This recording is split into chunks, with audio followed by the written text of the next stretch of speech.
हरीम सुहेल, कैसी हैं आप? मैं बिल्कुल ठीक हूँ Adnan, how are you? Good to see you और कंग्रेचुलेशंस ऑन स्क्रीन। पहले तो ऑफ स्क्रीन में आप कंग्रेचुलेशन किया और उसके बाद भी शादी अभी आप रिसेंटली हुई जी। कैसा रहा आपका शादी का सारा हिसाब किताब? शादी का कितना बिल आया पहले तो ये बताइएगा।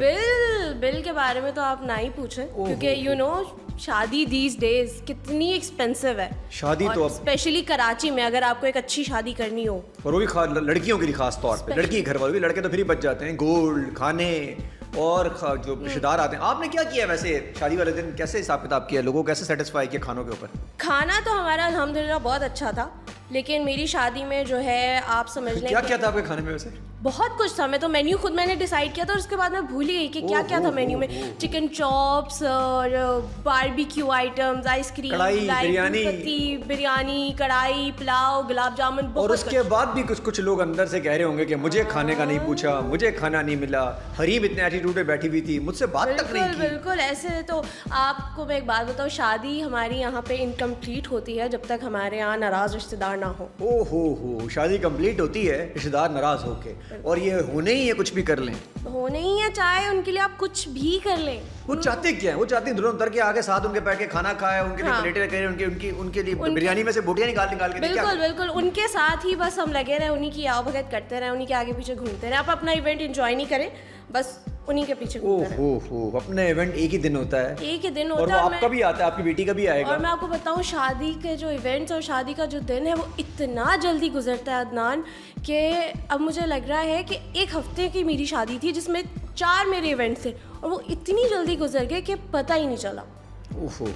4 इवेंट का पता ही नहीं चला, लेकिन पता तो चला होगा जब बैंक अकाउंट से पैसे निकले होंगे। वो तो हमें 9 महीने से पता चल रहा था जब हमारी शादी की तैयारियां चल रही थी। अच्छा जरीब, आप क्या बिलीव करती हैं, शादियां महंगी होनी चाहिए क्योंकि अभी आपकी रिसेंटली हुई है, और या सस्ती होनी चाहिए, या बस गुजारा करना चाहिए? करना क्या चाहिए? आपने तो बड़ी धूमधाम से शादी की।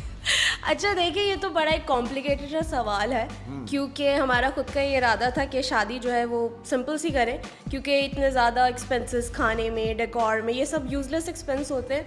बंदा पैसे सेव करे, उसका कुछ गोल्ड ले, घूमने फिरने जाए, वो अच्छी बात होती है। ये तुम शुरू सोचते आ रहे हो। ये तो सब ऐसा होता नहीं है वैसे। ऐसा होता क्यों नहीं है? मैं आपको सोचती है अपने बंदे के साथ के गोल्ड सेव करेंगे, गाड़ी लेंगे, हनीमून पे जाएंगे, सिंगापुर जाएंगे, जापान जाएंगे, रशिया जाएंगे, स्विट्जरलैंड जाएंगे। वो आता नहीं है उसके बाद। मैंने और मेरे हस्बैंड ने भी यही सोचा था, लेकिन जब हमारा आया शादी का टाइम, फिर आपके दिमाग में आता है यार शादी भी तो एक ही दफ़ा होती है, तो सारे अरमान क्यों ना पूरे करें फिर हम अपने। अरमान भी पूरे करने हैं। हाँ। फिर उसके बाद ट्रैवलिंग भी करनी है, सेविंग भी करनी है, तो ये सब चीज़ें एक साथ बड़ी मुश्किल हो जाती हैं। ये मुश्किल है, सब साथ चीज़ें करना। सब साथ करें क्या फिर? करें क्या? अपनी दिल की सुने बस, जैसे हमने सुनी है। नहीं तो जेब की भी सुननी पड़ेगी यार। हाँ, जेब की भी, उसके लिए मेहनत करें, हमने भी किया, सब करते हैं। दोनों तरफ से मेहनत हुई है? दोनों तरफ से। अच्छा ये क्या था, अरेंज मैरिज थी या लव हो गया था? I would say love marriage, but या लव मैरिज। लव मैरिज थी, इसको लव मैरिज कहेंगे? लव मैरिज है। कहाँ आपके सरताज साहब का नाम क्या है वैसे? रयान। नाम बड़ा अच्छा है यार, रयान। ये नए नाम है। अच्छा, आजकल के ज़माने के जेंजीज नाम है। Gen Z Ryan. तो वो रयान आपको कहाँ मिले? रयान बस टकरा गए कहीं पे। एक्चुअली वो मेरी बेस्ट फ्रेंड ज़ैनब के दोस्त बने पहले। और वो उससे जब मेहनत की है आपके लिए फिर तो। उससे जब मिलने गई पहली दफ़ा, तो मुझे फजूल में साथ लगे कि तुम चलो, मैं अकेले मिलने नहीं जा रही। मैं कहा यार मैं क्यों जाऊँ, तो वो ले गई बस वहाँ से फिर ज़ैनब की दोस्ती हुई, कुछ दिनों बाद मेरी भी हो गई। तो रयान आपको वहीं फिर दोस्त, अब दोस्त गई होगी जी। तो दोस्त किस लिए मिलने गई थी? एक्चुअली रयान जो है, मुझे लग रहा है रयान ने पहले पिच मारा होगा ज़ैनब को। पता नहीं ऐसा कुछ नहीं है। या ज़ैनब ने पिच मारा होगा रयान को, आप बीच में गए होंगे, रयान को पसंद आ गई, यार ये लड़की प्यारी है। लड़के ऐसा करते हैं, तो यार ये लड़की ज़्यादा प्यारी है मेरी वाली। नहीं, पहली बार जब मैं मिली थी तब तो रयान ने मेरी शक्ल भी नहीं देखी थी, क्योंकि मैं ब्लैक हुडी पहन के बिल्कुल यूं मुंह नीचे करके बैठी हुई थी। अच्छा, ऐसे लड़कियों को लड़के और ज़रा देखने की कोशिश करते हैं, शीशा रखते नीचे से ब्लैक हुडी के नीचे। नहीं, इतना रोमांटिक मेरा हस्बैंड नहीं है। नो। अच्छा, तो ज़ैनब को इसलिए बुलाया था उन्होंने वैसे? एक्चुअली रयान जो है वो हमारे स्कूल का है। अच्छा। हम सेम स्कूल के हैं, लेकिन बात ये है कि मैं जब स्कूल में आपको देखता होगा वैसे? नहीं, मैं यही तो बता रही हूँ कि मेरा जब एडमिशन हुआ, रयान तब स्कूल से पास आउट हो चुका था। तो ज़ैनब जो मेरी दोस्त है, वो जानती थी कि ये जो है वो हमारे स्कूल का है, तो उनकी इसी मुतालिक कोई बातचीत हुई, तो दे प्लान टू मीट, और वो मुझे साथ ले गए। और वहाँ आपको मिल गए? उनकी रहा। नजर आप पे और आपने इस्लामी काम की तरफ आप लोगों ने सोचा कि चला जाए और शादी जी, कर ली। जी। अच्छा जी, तो मतलब ये है कि शादियाँ अब जो जो अफोर्ड नहीं कर सकते ये महंगे ड्रेस, डॉक्टर साहब के, फलां साहब के, फलां मैडम के, वो क्या करें फिर? आपने ऐसे ड्रेस किसी महंगी डिज़ाइनर का बनवाया होगा तो ये तो तकरीबन 15 से 20 लाख रुपए आजकल पड़ रहा है मिनिमम। नहीं, मैं इतनी बेवकूफ़ नहीं हूँ कि मैं 15-20 लाख का सिर्फ जोड़ा ही बनवा लूँ। मैंने बजट में रहते हुए चीज़ें की और अपनी पसंद की। हर अच्छा। चीज़ हो सकती है अगर आपके पास दिमाग हो तो आपका जोड़ा तो बड़ा डिस्कस हुआ है वैसे, आपने फिर सस्ते में जोड़ा? Really? कहाँ डिस्कस हुआ? सस्ता नहीं था, था महंगा। अच्छा, था महंगा। लेकिन 15-20 लाख का नहीं था। बस ऐसा है कि तो ये एक्टिंग की तरफ आना, वहाँ आते हैं आपकी, कैसे उस तरफ आया गया? आपकी मदर भी माशाल्लाह बीना चौधरी, तो वो भी बड़ा नाम है, तो कैसे आप उनसे इंस्पायर हुई, क्या हुआ था? इंस्पायर तो सबसे पहले मैं अपनी अम्मा से हुई थी, क्योंकि मैंने उनको देखा है coming from a non showbiz background, उन्होंने अपनी एक जगह बनाई, मेहनत की, एक वो सक्सेसफुल करियर उन्होंने बनाया, तो उनको देख देख के मुझे शौक़ हो। और बाकी मेरे अंदर जो शौक़ ज़्यादा आया वो मुझे बचपन से ही मुझ में एक्टिंग का एक था कीड़ा। घर में? घर में। अच्छा, वो कैसे घर में एक्टिंग कर रही होती थी? घर में एक्टिंग करना, टीवी के सामने खड़े होके और वॉशरूम में जाके अम्मी की साड़ी बांध के।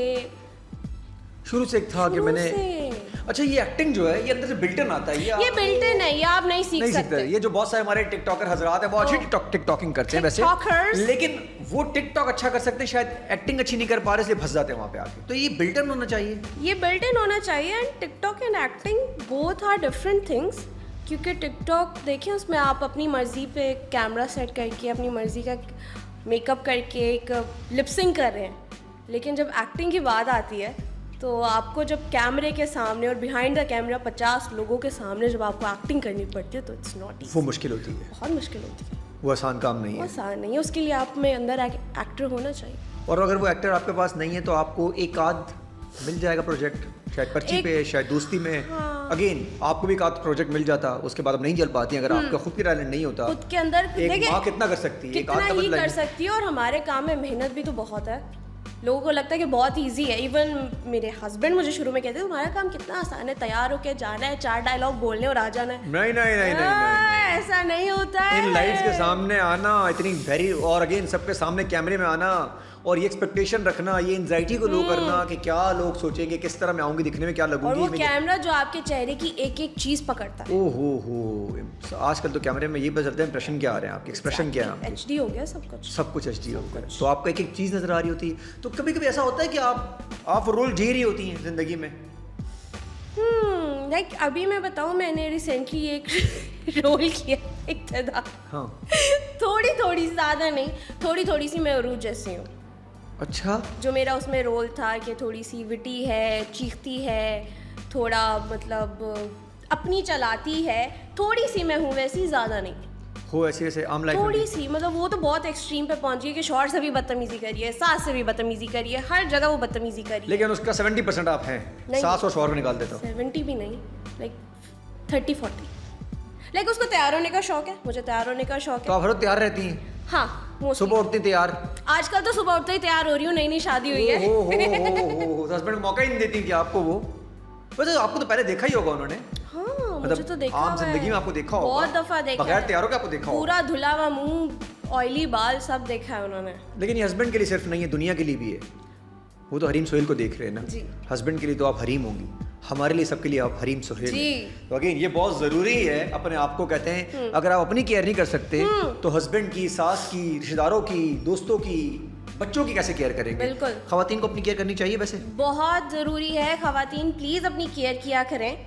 आप लोग क्यों नहीं करते हैं? इवन मेरी अम्मा बहुत केयरलेस हैं कभी कभी इन चीज़ों के मामले में। मैनी पेडी नहीं करा रही, फेशियल नहीं करा रही, उनको टाइम नहीं मिल रहा। ऐसा नहीं है कि वो नहीं है, अपना ख्याल नहीं रखती, लेकिन उनको टाइम नहीं मिलता। मैं कहती हूँ टाइम निकाले यार। मैं कहता हूँ अगर किसी खातून के पास अपने लिए टाइम नहीं है तो वो किसी और को क्या टाइम देगी?